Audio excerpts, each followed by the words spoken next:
Welcome to Hudson Institute.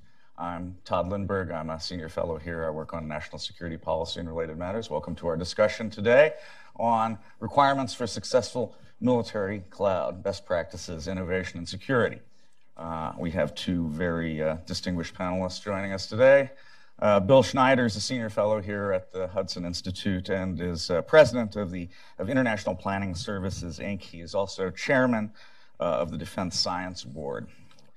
And Seth Cropsey, senior fellow here, is director of our Center for American Sea Power. Seth's background also includes a stint as Deputy Undersecretary of the Navy in the Reagan and Bush administrations, and then on in the OSD, the Office of the Secretary of Defense, in those administrations as well. I'm happy to welcome you all here. And what we're going to do, I think, obviously, as many of you know, this is a subject that had a major news event associated with it last week. And so what I thought what we'd do is just begin by having Bill Schneider give us a little précis of that, and then we'll get on into the broader questions of acquisition at DoD, and in particular, the issues that are surrounding the military cloud aspect and the current state of that debate. So Bill, what's going on out there? Well, it indeed has been an exciting time for innovations in the Department of Defense. And about 2 months ago, the department, at the urging of Deputy Secretary Shanahan, initiated a draft request for proposal for the DoD procurement of cloud-based information technology services. After receiving industry comments and congressional comments, it stood down for about 2 months as it reviewed the entire subject, and then late last week it published a final version of the request for proposal. The offerers in what is described as a free and open competition have until mid-September to submit proposals for a firm fixed price to deliver cloud services.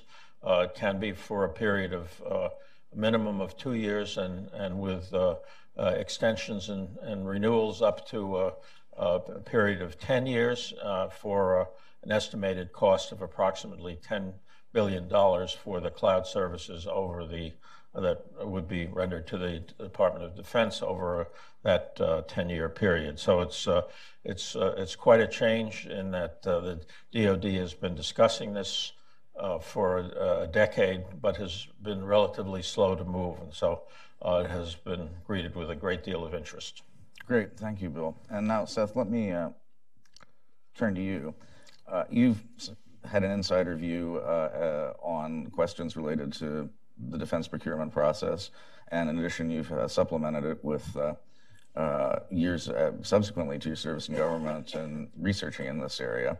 I fear that if legislation is like making sausage, defense procurement is like, well, I'm not sure exactly what that would be like. Sausages without casing. Sausages, yeah, okay. So how about telling us a little about this process? Thanks, Todd.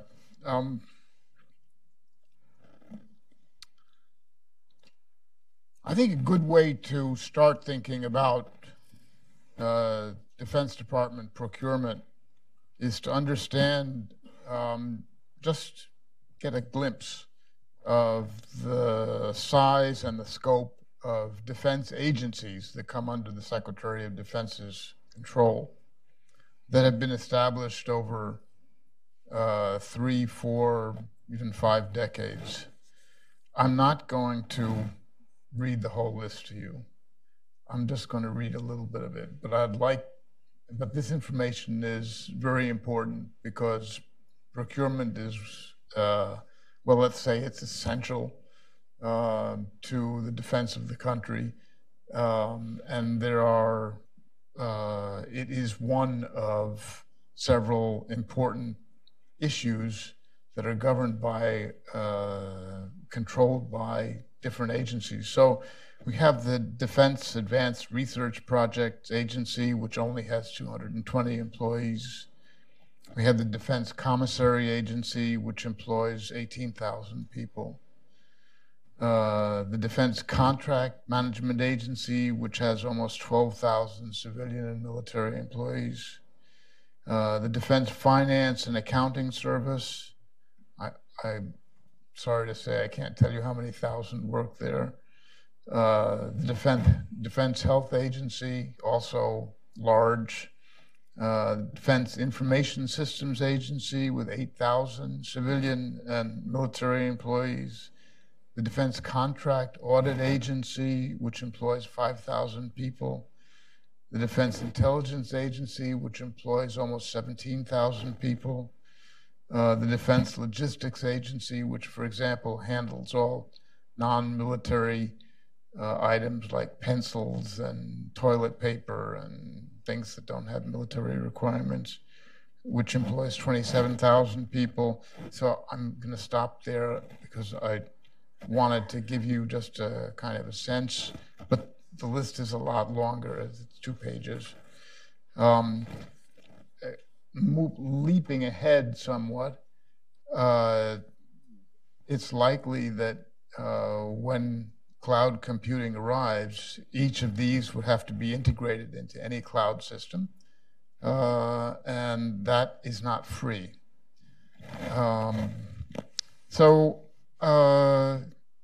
This list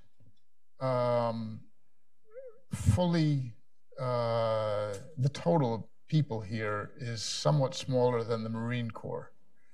That's a lot of people. 150,000 here, 186,000 or so in the Marine Corps. These have multiplied as the DoD bureaucracy has expanded. There was a time way back in the midst of history when the military services were primarily responsible for building, designing, constructing platforms and weapon systems. In the early 1960s, Secretary McNamara migrated partial responsibility for design, construction, procurement into the Secretary of Defense's office. The Goldwater-Nichols Act of 1986, not quite as old as McNamara's administration at Defense, gave geographic commanders, what were then called the CINCs, more say in Pentagon decision-making, so that added more cooks to the stew, to making the stew. The Joint Staff has their own requirements element. The military services maintain some control over procurement decisions. And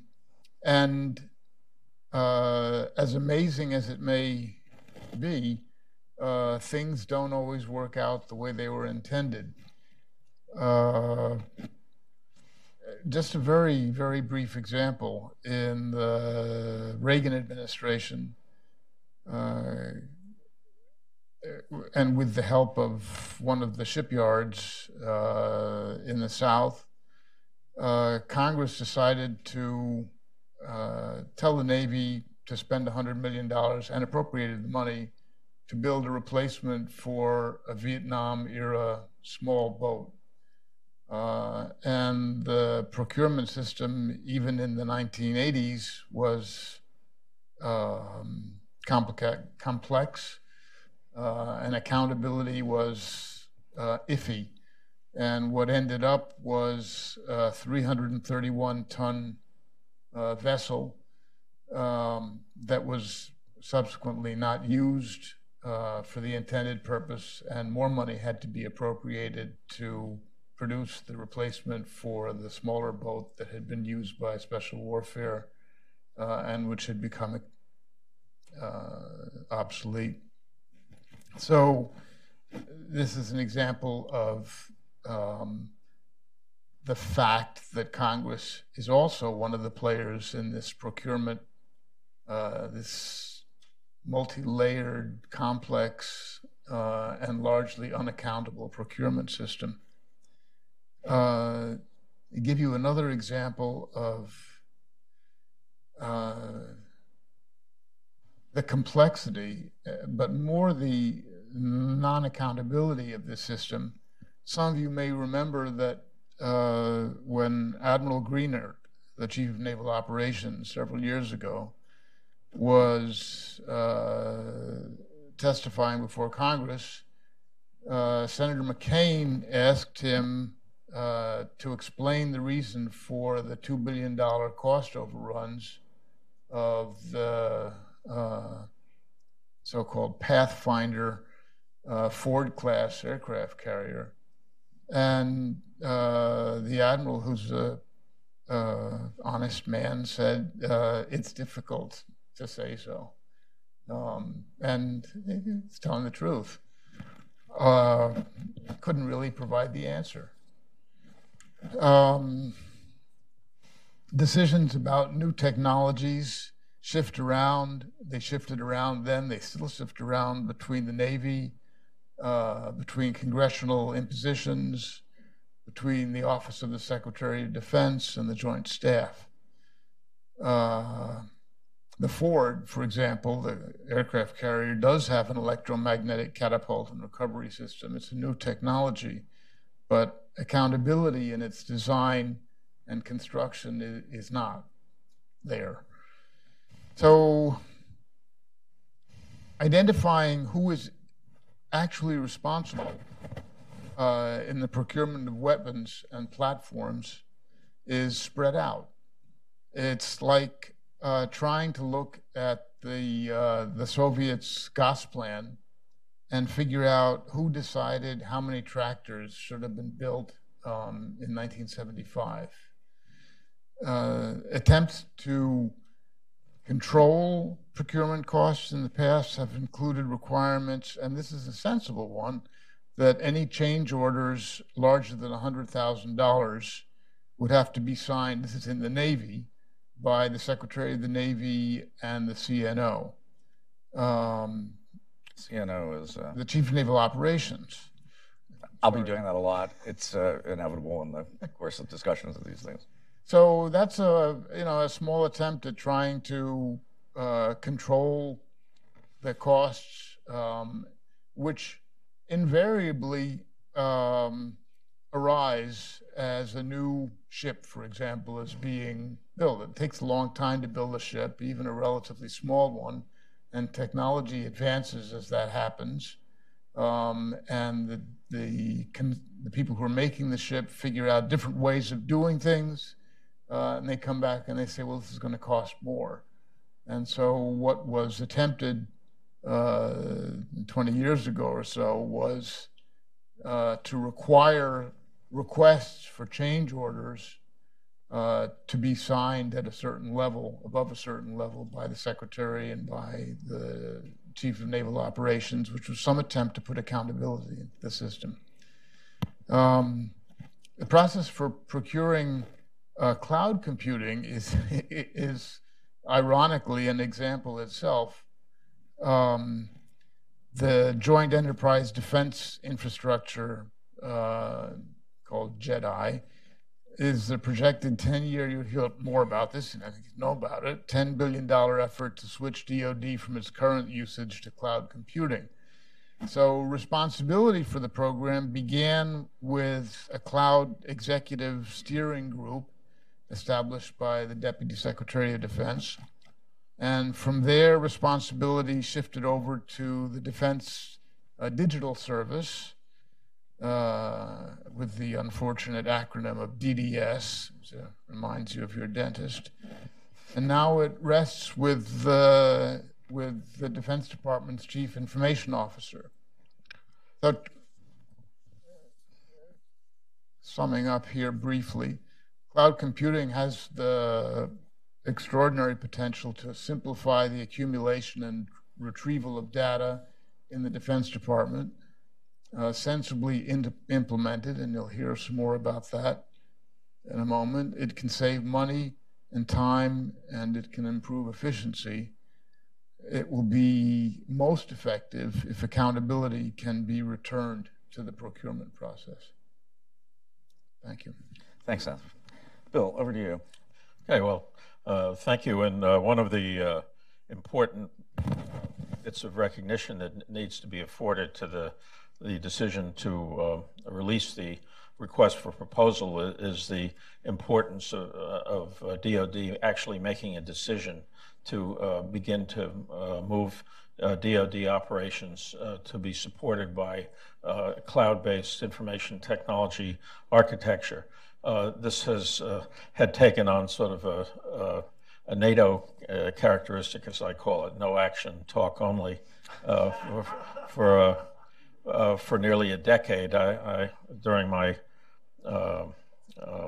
service in the Defense Science Board as its chairman, we had quite a few discussions about this because, as you may recall, the DoD was moving towards a network-centric concept of operations that had been building up since the 1980s as a way in which DoD would operate. But I really congratulate the DoD leadership, and especially Deputy Secretary Shanahan, for actually biting the bullet. We'll have some additional commentary about aspects of this decision, but the decision to move forward is very important, and it's important for among a number of reasons, quite apart from efficiency and cost, which remain to be seen.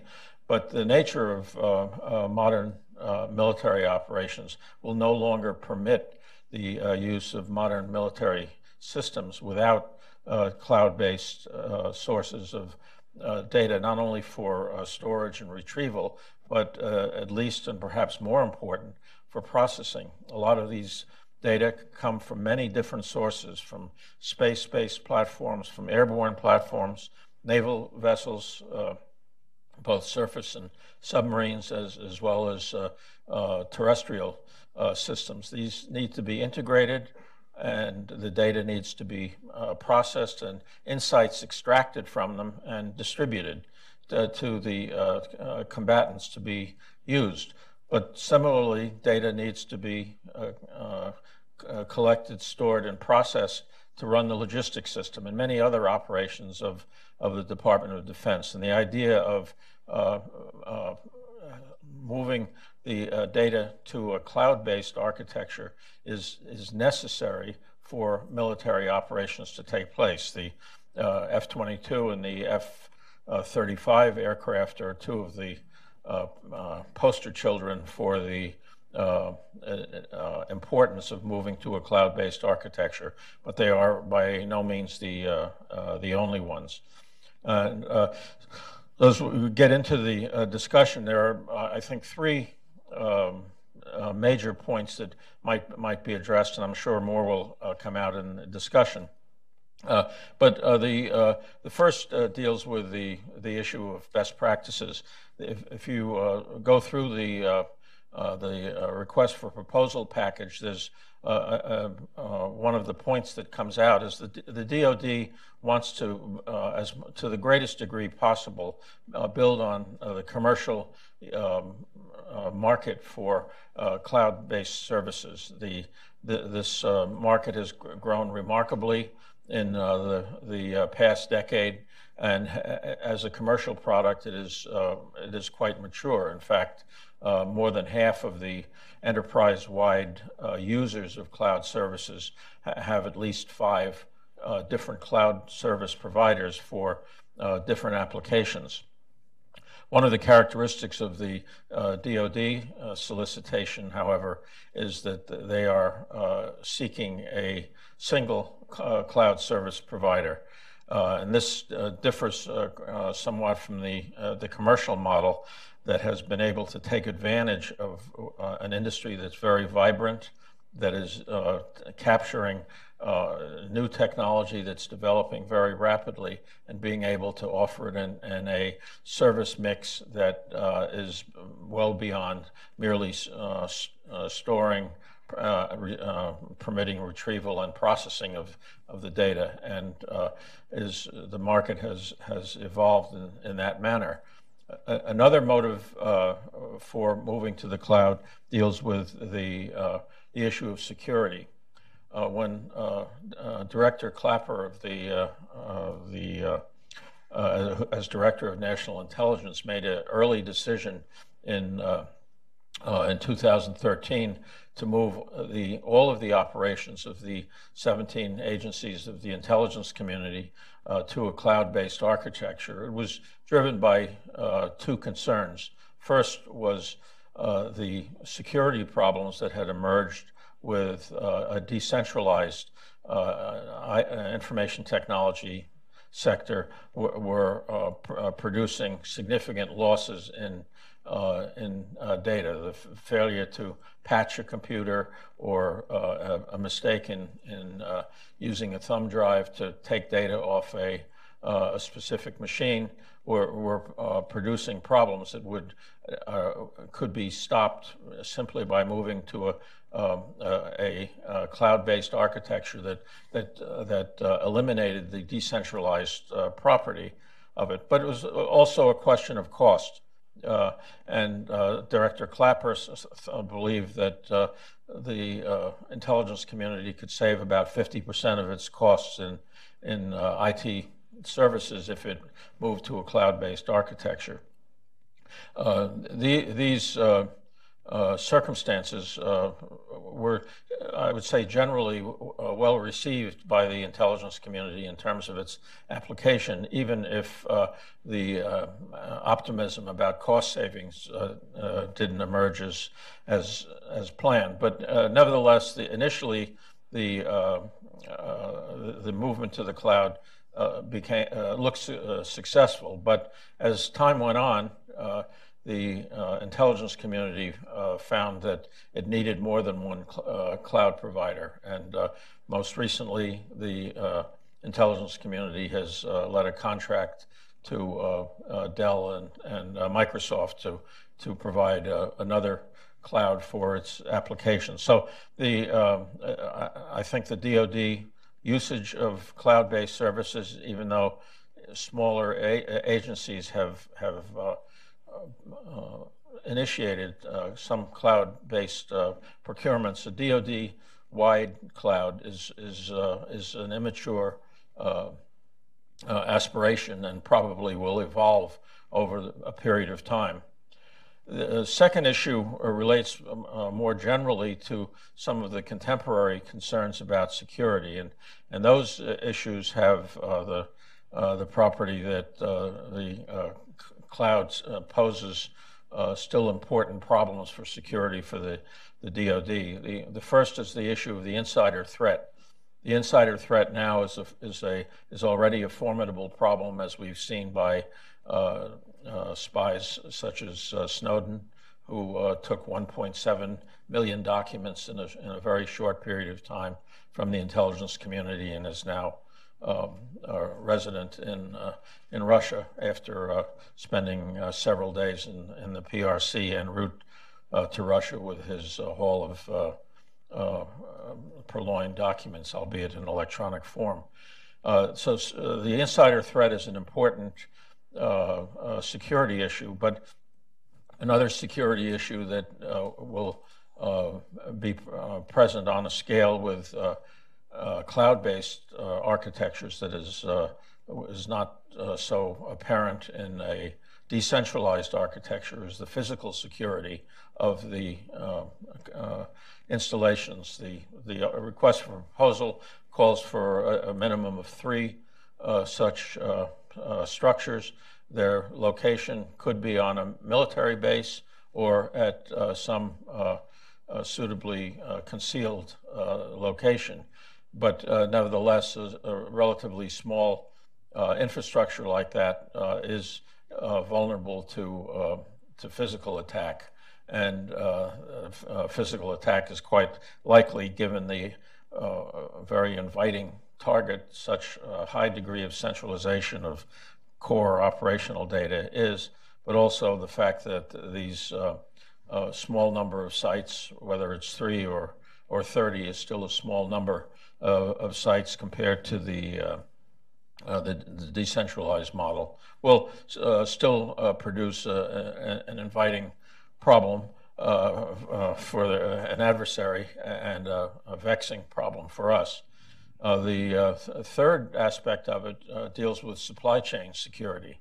The infrastructure, both hardware and software, need to be continually refreshed to respond to both user needs and mission requirements, as well as the evolution of technology. And the problem of preventing supply chain contamination is a very difficult one, and indeed, in some units in the Department of Defense, they recognize that it's not possible to protect the supply chain, or at least it's not possible to have confidence that the supply chain has not been contaminated.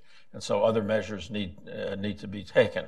But with the cloud, where the infrastructure that will be holding and permitting retrieval and processing all of the data of the Department of Defense, the significance of the supply chain contamination reaches a new level of concern, which I think will have to be addressed as the process evolves, and there may be some mitigation of these risks possible if the DoD approach evolves from the initial cloud monoculture to a multi-cloud environment, as is used by most of the commercial users, or at least at the enterprise level. And finally is the issue of innovation. The underlying technologies that shape the ability to provide greater functionality with cloud services are changing much more rapidly than the DoD processes can permit. So I think the reliance on the commercial sector to provide cloud services is probably a good one from the question of capturing those changes. But the acquisition process needs to also have the capacity to render it attractive for the commercial sector to continue to offer innovative services.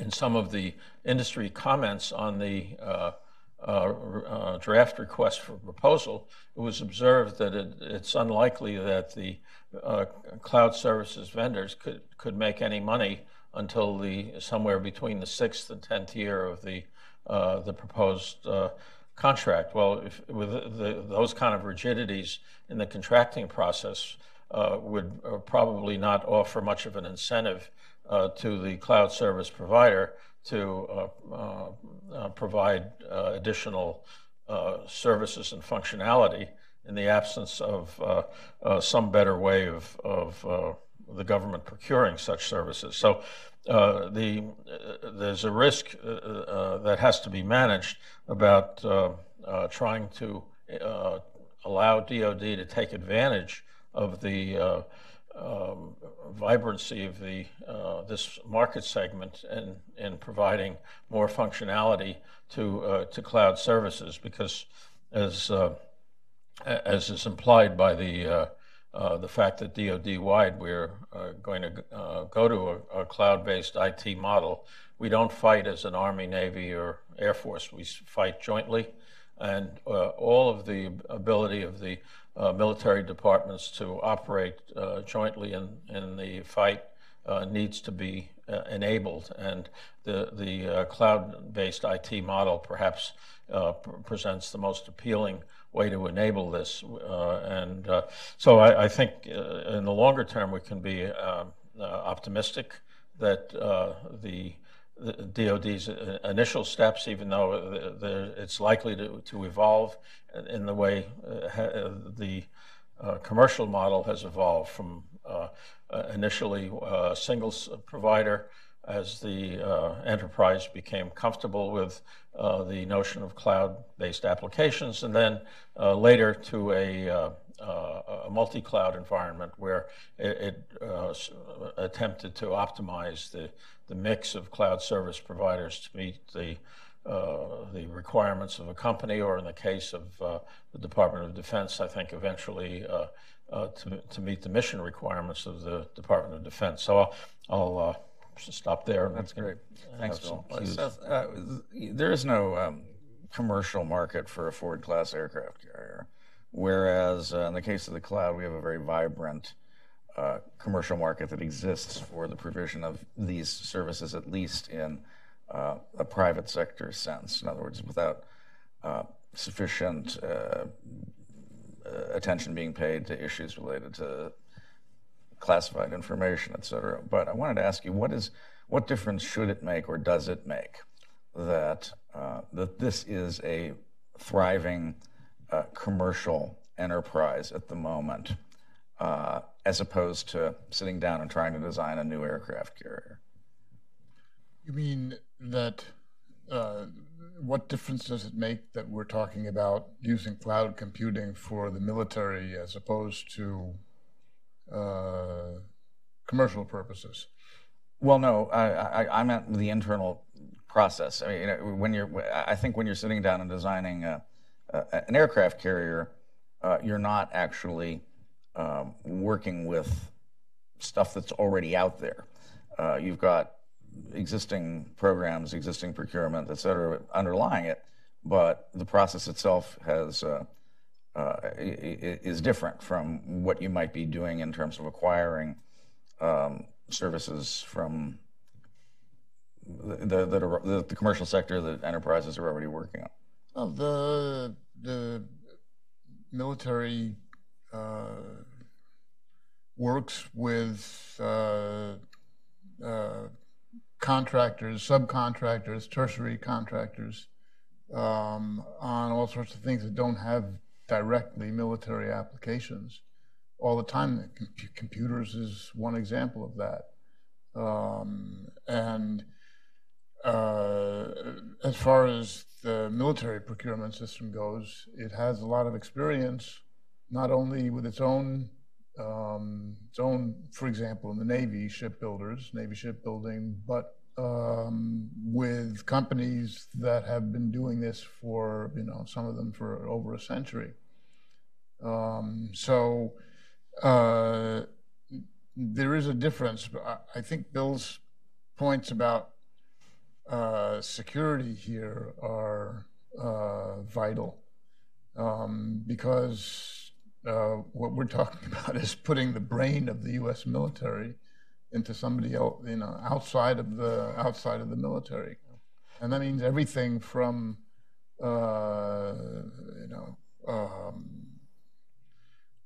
the design of weapons, and if compromised, the ability to compromise those weapon systems, to, for example, our nuclear planning.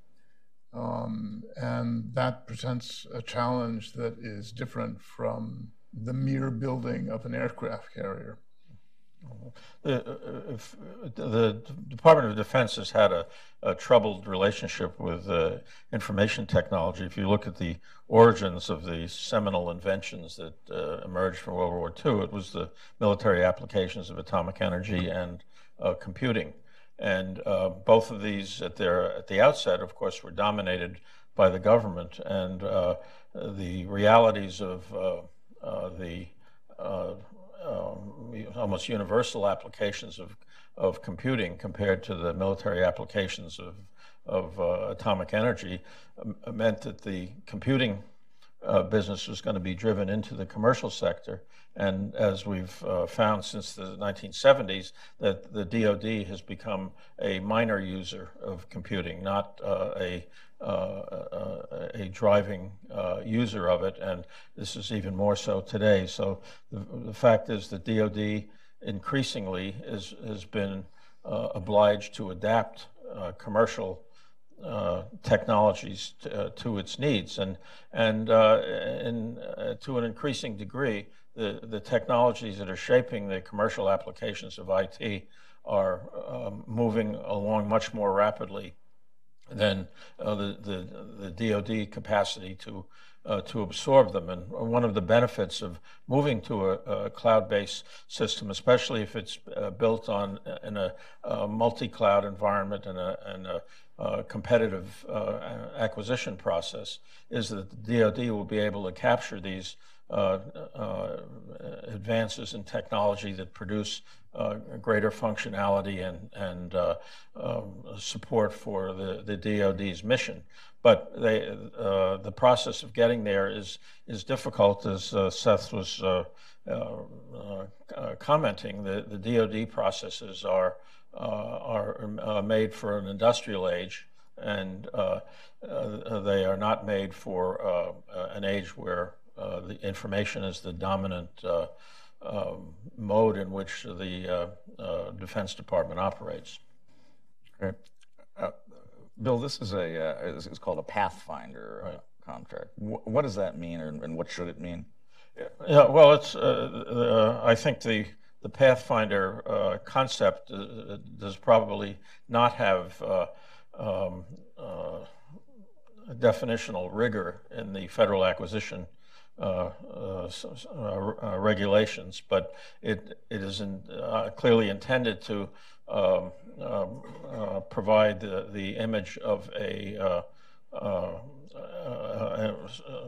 little more than an experiment, but certainly way less than an enduring commitment. The DoD as an immature user of cloud services, especially on an enterprise level, needs to advance from the idea of an experimentation with a single purchaser, as was the case with most of the early commercial adopters of cloud services, into one that will have multiple providers providing a wide range of functionality that can be optimized to all of the different mission needs of the Department of Defense. So I think the Pathfinder concept at least reflects the fact that DoD does not want to be permanently committed to one approach to cloud services, and only to find that by locking themselves into a single approach, they will in fact deny themselves access. For those of you who have had a long term service in this market, especially with defense, you may remember back in the late 70s when the DoD adopted the ADA language as what it thought would be a universal language that could be applied to writing code for defense products, and even modern weapon system like the B-2 bomber had its code in using the ADA language. Well, it turned out that was not a good idea, and that had to be sent over the side, as they would say in the Navy, pretty quickly. And DoD has made a lot of these bad bets in its effort to adapt information technology for its own purposes. And hence, I think the Pathfinder concept, if it meets the sort of common understanding of the term, is probably a good way to proceed, in that they will have an opportunity to assess DoD needs and its adaptation to the use of cloud services, and then move to other acquisition models, or perhaps other models of how cloud services are going to be used by the Department of Defense, in order to make a later decision on how DoD data will be managed, stored, and processed. Great. We've got ample amount of time for questions, and I'd like to turn to those now. But as the microphones are coming forward, let me just ask one other question for both of you. The Marine Corps has more or less specified as kind of the proving ground in this pathfinding period. What significance do you attach to that? Well, it has a good bit of logic behind it, in that the Marine Corps operates a Air Force-like thing, it also operates ground forces, and it operates at sea. So on a smaller scale, the Marine Corps has all of the problems and issues that the three military departments have without having to have subunit experiments in each of the services, which I think reduces the enterprise value of the experiment. Well, it underlines the importance that people who are doing the decisions here attach to getting the system right. It also, at the same time, draws attention to how important getting it right is, because if the Marine Corps has a problem with logistics, the country has a big problem. That's a large part of what is necessary so that the Marines can do what they're supposed to do. If they can't get the logistical train right, it's bad. Okay. Please introduce yourself, and I'll make the usual remarks about brevity, and if people go on too long, we'll take active measures. Thank you very much. John Weiler, IT Acquisition Advisory Council. Great comments and thoughts, gentlemen. Couple observations. The first Pathfinder was supposed to be U.S. Transcom, and they did succeed in getting that awarded sole source through DIUX, and then attempted to go full scale in operation very quickly to sole source to Amazon, which got blocked in courts. Which, wonders, makes me question, why do we need another Pathfinder?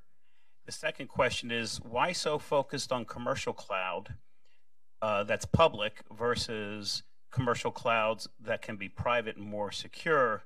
The DoD doesn't seem to want to embrace what the commercial market does, is something they have control over for their most precious data.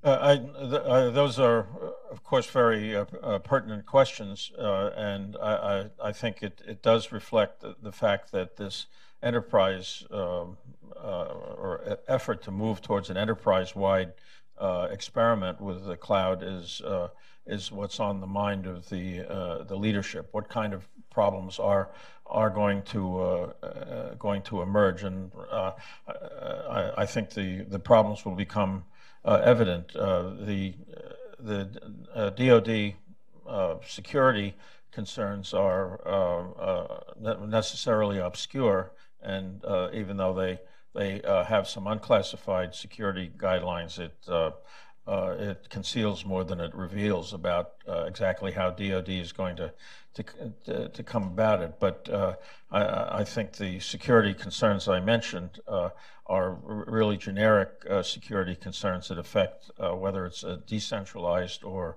centralized kind of system. And DoD is going to have to provide confidence that the move to the cloud will be associated with better security than they've been able to engineer with the existing decentralized cloud system. Bill, you made a rather piquant observation a little bit earlier, which was that, maybe we can't really make the assumption that there's going to be security. What does that mean? And what are the implications of that? Yeah, well, it is a pertinent question. I'm working on a project for the Defense Science Board on dealing with the insider threat, and trying to manage the insider threat is such a difficult problem that we've just sort of casually speculated. Is it possible to conduct a war where you can't keep secrets? And it may be an extreme concern, but nevertheless, it does reflect the fact that security is a very difficult problem, and certainly most security specialists have now gotten away from the notion that you can somehow put a fence around your IT system and protect it. That's not going to work.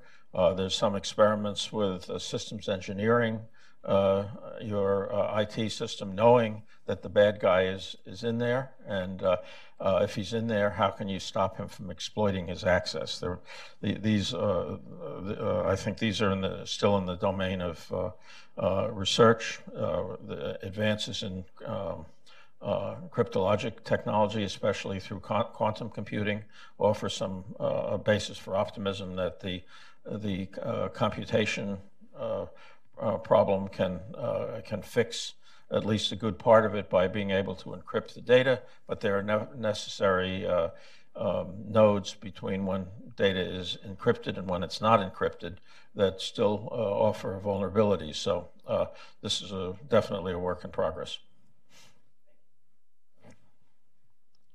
Hi, David Winks with AccuSite. When we think of the cloud, we're really thinking about those 3 data center instances, and even if we put them in secure military bases, most of those military bases rely on commercial water and power for those data centers to operate. And the typical military base only has about 14 days supply of fuel. Is there any thought in the request for quote that would include hardening of the infrastructure itself? Yeah. The question of infrastructure protection, not only cyber protection, but also physical protection, has been on the minds of the government for more than 20 years. There was a well thought out commission on infrastructure security in the late 90s that reviewed the problem. Initially, infrastructure industries were not particularly mindful of these problems because they had many other difficulties. But more recently, they have become more mindful of the problem. And the electric utility industry, for example, has done quite a few interesting things to improve the level of protection. But I think it's also correct to say that this is a very dynamic problem. The Financial Times had a very interesting story about a month ago about China's efforts to buy up the electric grid all over the Eurasian continent, and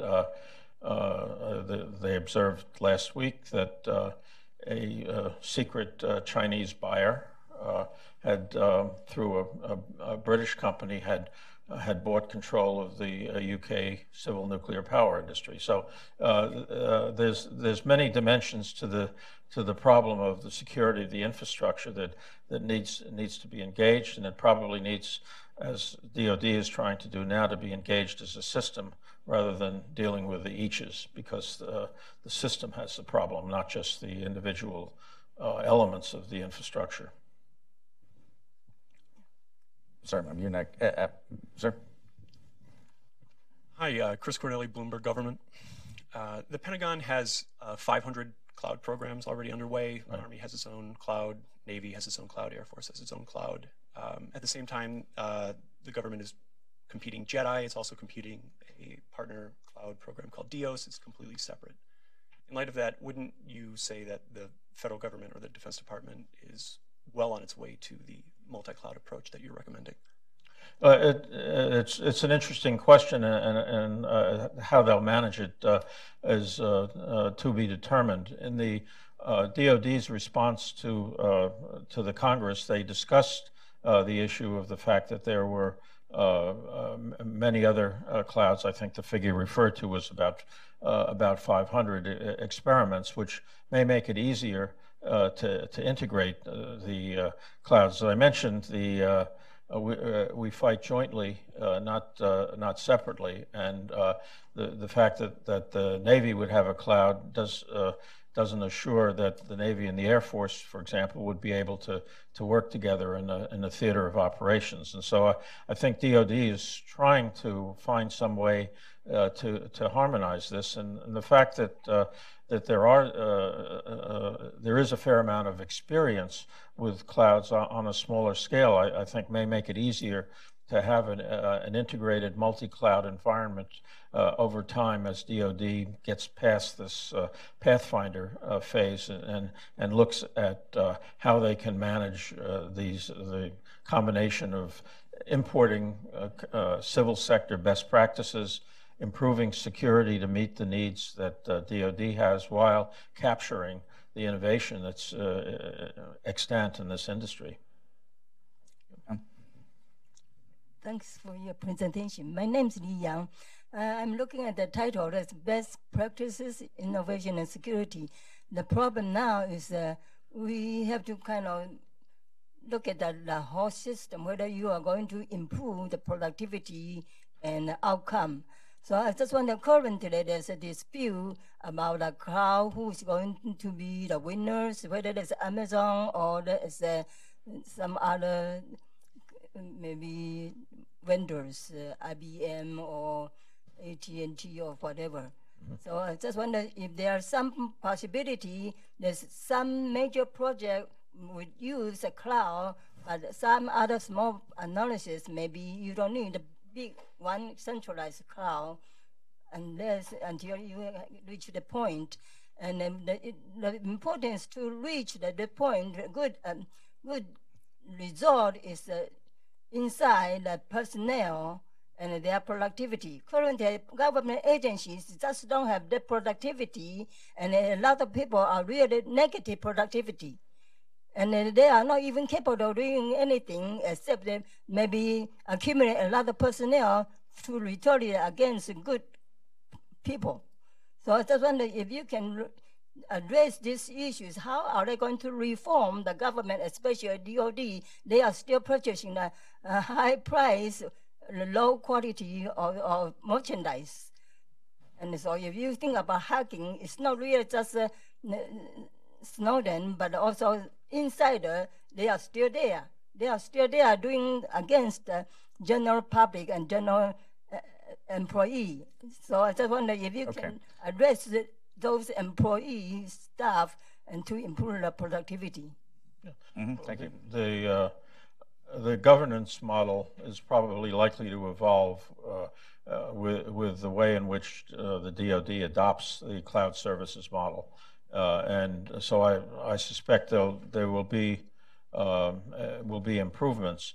And one of the properties of this greater centralization, I think, will have it will provide DoD with much better visibility into the productivity and effectiveness of the components of DoD, because they will have all of the data at its with insights on a continuous basis, because we're not only dealing with combat operations, but the acquisition system, the logistics system, the R&D system, all will be captured in this cloud environment, which by providing the DoD management with insights into what's going on, I think the DoD will have an opportunity to become much more efficient, and I believe many of the industrial age acquisition practices that now plague the productivity of the defense sector will be mitigated. Seth, do you think there's some hope for mitigating the problems of the defense, the industrial age acquisition process? The centralization issue here is divided because of the reasons that Bill has pointed out. At least security requires some kind of diversification of the cloud concept, but that's not what they're going for currently. They're going for putting everything in one cloud. So it sort of cuts two ways. I mean, the centralization issue is part of where and how we've gotten to where we are today, where things are increasingly centralized in the Office of the Secretary of Defense, and managing 150,000 employees turns out to be a difficult thing to do. I think that idea of cloud computing and of centralizing information is sensible, but the questions about security, efficiency, and related ones that Bill raised are very much at the front. Sir. My name is George Folsom with International Political Event Risk Analytics. To Bill's presentation on the supply chain, is that threat a function of parts and components sourced from China, or could you elaborate on your statement? Well, there's been quite a bit written about supply chain contamination and the aspiration that has been reflected, for example, in changes in the acquisition regulations that require the prime contractor to cascade down to their subcontractor certain cybersecurity requirements, is a dimension of an aspiration to deliver uncontaminated products or uncompromised products to the end user. That may be utopian in the sense that the opportunities for delivering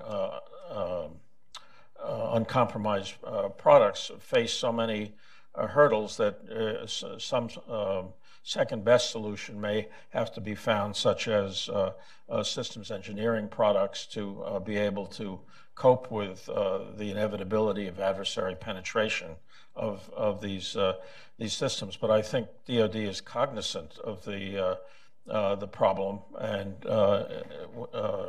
will treat this as an issue. But my point in raising it in connection with the cloud is that the supply chain management has been easier when they're managing this supply chain for an aircraft carrier than it is for a cloud data center that will have tens or hundreds of thousands of computers operating in a virtualized environment where the possibility of cyber intrusion is an important risk. In the back. Thanks. Jared Payne with Aptio. I had a quick question, a little bit of a follow-on in regards to the outcomes question that was earlier. In the context of when you look at this award down the road, where we see in terms of how do we measure and communicate success.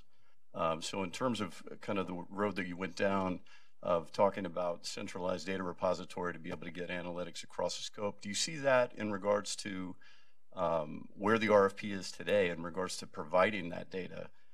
There's not much, at least that I'd read into it, and see whether or not you felt that was a part of it. Yeah, well, being able to extract insights from a government RFP is a difficult art, and it's I'm not sure I have a good grip on it, but I think the Pathfinder concept offers some opportunity to find the points of friction in the implementation of the cloud. For example, it's from the media reporting, I noted and observed that the intelligence community encountered difficulty by certain agencies having problems. For example, the National Geospatial Intelligence Agency deals with a lot of imagery, or the National Reconnaissance Office, and imagery is notoriously more difficult to extract data, process, and disseminate compared to ordinary digital data that doesn't have these kind of complications. And so there turned out to be some points of friction, and I think that's the experience that has existed in the civil sector applications, where a cloud user, for example, would find that it was much easier to get a specific cloud service provider that would deal with document authentication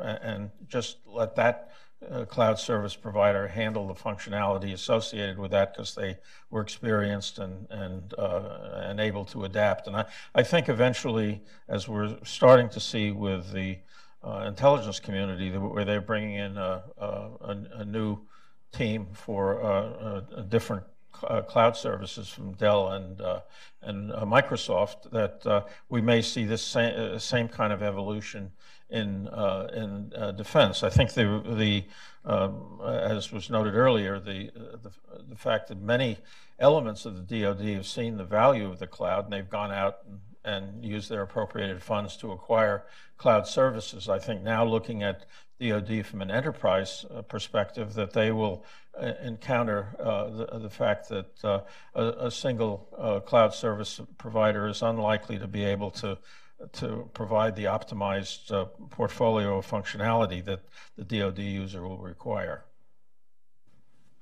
Hi, Amber Corin, Federal Times. I want to build on something that you just mentioned and that you've mentioned a few times. You talk about this as a pathfinder, and I feel like, granted, I haven't read every single thing about this, but it seems like that's emerged more recently. Like, this hasn't always been described as a pathfinder. Yeah. And I'm wondering, do you see that to be the case? Why might that be the case, that they would kind of rebrand this into a Pathfinder project? And besides that change, are you observing any other changes that have taken place, given that they handed over leadership of this to somebody else completely about a month or two ago?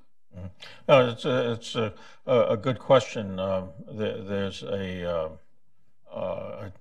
challenge to your glasses prescription to read the 33 pages of the industry and government dialogue in responding to the draft RFP. And it's clear there was a lot of bobbing and weaving on the part of the government. They recognized that the industry had some good points, and in a number of cases, at least as reflected in that document, the changes were made in the final RFP. But this same document also suggests that a lot of things are still being left to the ingenuity, let's say, of the provider, and perhaps it reflects, as has been sort of an assumption of mine, that the DoD as an enterprise is not yet a mature and sophisticated buyer of cloud services, and so they want to see what the innovation the industry will tee up, and see how it will work. I think the initial reaction to the draft RFP about the prospect of a 10-year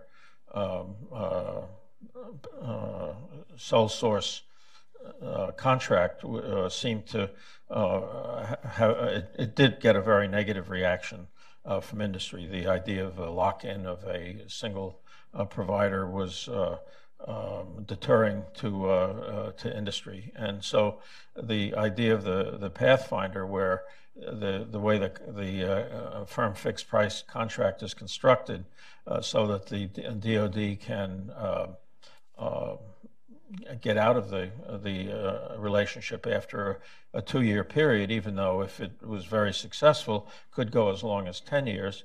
It does suggest that the DoD is looking for some running room to experiment and to arrive at a different conclusion, and not go down exactly the same path that the intelligence community did, which is now seems that they've recomputed, so to speak, and have decided that they want to move towards a multi-cloud environment. Could you just say a word or two about the role Congress has played in this? Part of the angst about the draft RFP did come from the Congress. The Congress does have a default setting against sole source contracts, even though the nature of the environment has, at least in part, been created by the Congress that has stimulated the need for sole source contracts. But leaving that one aside, they still emphasize obeisance to this idea of open competition, and the Congress did ultimately decide on a 15% withhold on authority to spend appropriated funds. What does that mean? Yeah, well, it's a good question, because it has a literal meaning as far as what happens to the funding. But having done stretch for 1 year experience 10 times in the Congress, I can say that a 15% withhold is a speed bump. It's not a deterrent. And as a result, I think the executive concluded that they could describe their plans, which they did in the response to the Congress, and I thought it was well written, and given what the Congress did, it was a constructive response. And so I think the Congress, while they were part of the chorus about the angst on sole source providers, they ultimately did not drive the outcome. Yes. Kara Carlson with Reuters. What are the other key differences between the draft RFP you identified and the final one? And then to follow up on that, as other government agencies look to cloud, do you think this contract is going to have an influence? I'm not sure I have a line count there, because there was a lot of minutia about renumbering the CLINs and things of that sort. But I think the contract line item number, nevertheless, there were some important changes that were made in the final RFP. I think the notion that of experimentation that is reflected in the Pathfinder concept is an important one. It was emphasized both in the dialogue with industry, or at least can be derived therefrom, as well as in the communication to the Congress, that the DoD is clearly experimenting with this. They want, at least for the initial volley, to leave the question of innovation to the cloud service offerers, and things, for example, like security. Would they make having a cloud already qualified at a specific level of security a threshold for entrance? But it turns out that the way the DoD manages it is that they would facilitate qualification at higher levels, even if a cloud service provider currently did not have, say, access to top secret, sensitive, compartmented information levels of access. It begs the larger question of, will DoD find a way to climb the Everest of bureaucracy in trying to get security clearances for the people that have to work on this in an environment where it takes about 2 years to get an SCI clearance. Round two.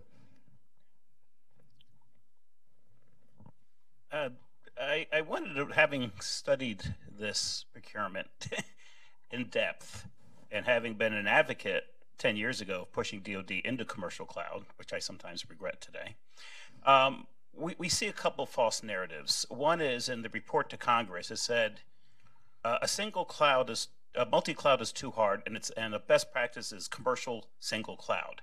And we cannot find any data to support those statements. Also in their report to Congress said standards, because standards are required under the previous NDA called Modular Open Systems Architecture. You must embrace standards in open systems. And in the discussion around standards, there's no standards discussed. There are standards around cloud.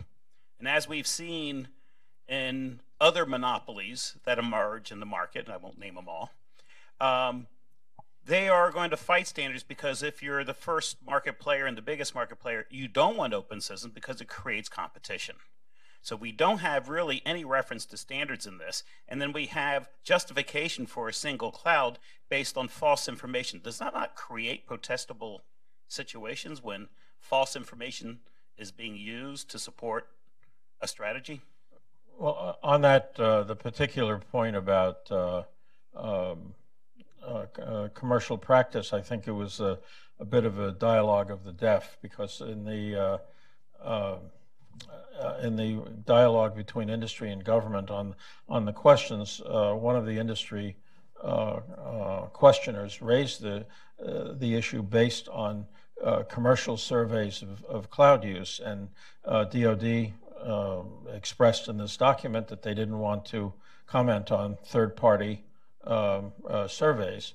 On the other hand, they emphasize the aspiration to be aligned with commercial practice.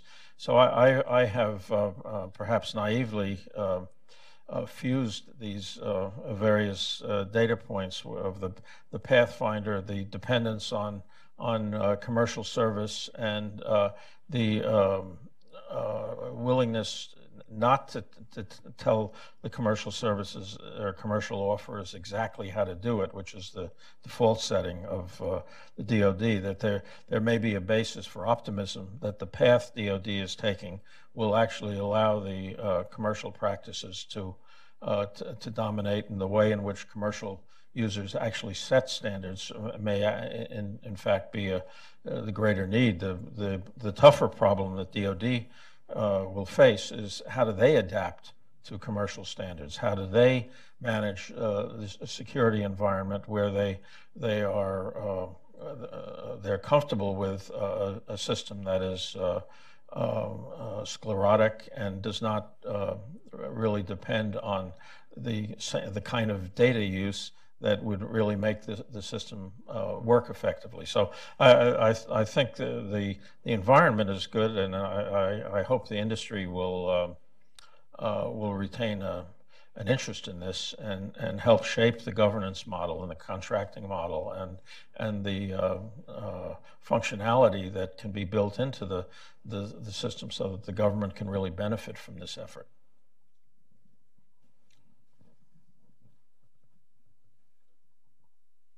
Hi, David Winks, AccuSite. Just to follow up on your earlier comment on secure supply chain. In last year's NDAA, there was legislation. I'm sorry, the NDAA? National Defense Authorization Act. Thank you.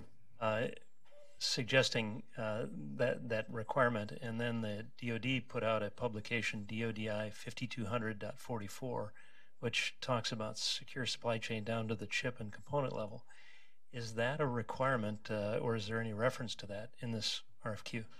Yeah, well, that's it's an interesting question. They had a similar question raised about third-party software and how do you do the validation and verification and validation that the third-party software is not contaminated in some way, and they again left that one open as to how it would be done. There are commercial V&V processes out there because commercial users have similar concerns about the contamination of software, and the DoD has actually developed a better system, I think, than commercial users have for getting insights into counterfeit products and that sort of thing. So I think there's some opportunities for convergence if the equities of commercial users have in intellectual property protections, so forth, can be integrated into the way the DoD is doing it. But it's going to be a terra incognita for both sides in terms of trying to get something to constructively evolve. Well, we're just about out of time. Seth, did you have something on that? Yeah, I wanted to ask Bill a question. It is permitted. Yeah. Around the edge of this discussion today has been the question of the Defense Department's ability to adapt and to keep pace with the rapid change in technology as it applies particularly to information systems. If we were to fill up this room with Federal Acquisition Regulation books and the Defense Acquisition Regulation books, there would be no space left for any of us, right? Given that and what we know about the Defense Department's speed in moving things that are important, are you confident that the questions can be resolved satisfactorily about speed as far as weapon systems and platforms in the future. I mean, I think most people here are aware that the idea of modularity and being able to add things in the future is being built into systems, but is that enough? And it's a very pertinent question, and even though I'm here, at least in part as former chairman of the Defense Science Board and a current member, I would like to introduce a bit of sociology into this discussion. Namely, I think it's fair to say that it's very hard to get big, successful organizations to change. And the adaptation that the Defense Department is going to have to go through with the cloud is small beer compared to what they're about to go through with the almost complete inversion of the DoD's, instead of their dependence on defense technology to produce defense products, they will be dependent on civil technology to produce defense products. And that will require a change in mindset that will be more difficult, I think, than the adaptation to the cloud, because the cloud is largely a civil sector invention rather than a defense sector invention. So I think that one of the things, if you have an opportunity to interact with younger enlisted personnel, they are completely at ease with cyber. The fact that they are digital natives is really a major change that's hard to account for in sort of objective terms, but just anecdotally, that I think the DoD, because we have such a young officer corps, generally, I think the change will probably come a little more easily than we've come to expect, because at the end of the day, it's going to be the people wearing uniforms that are really going to drive these changes, and not the entrenched civil service with their 5,000 series tomes.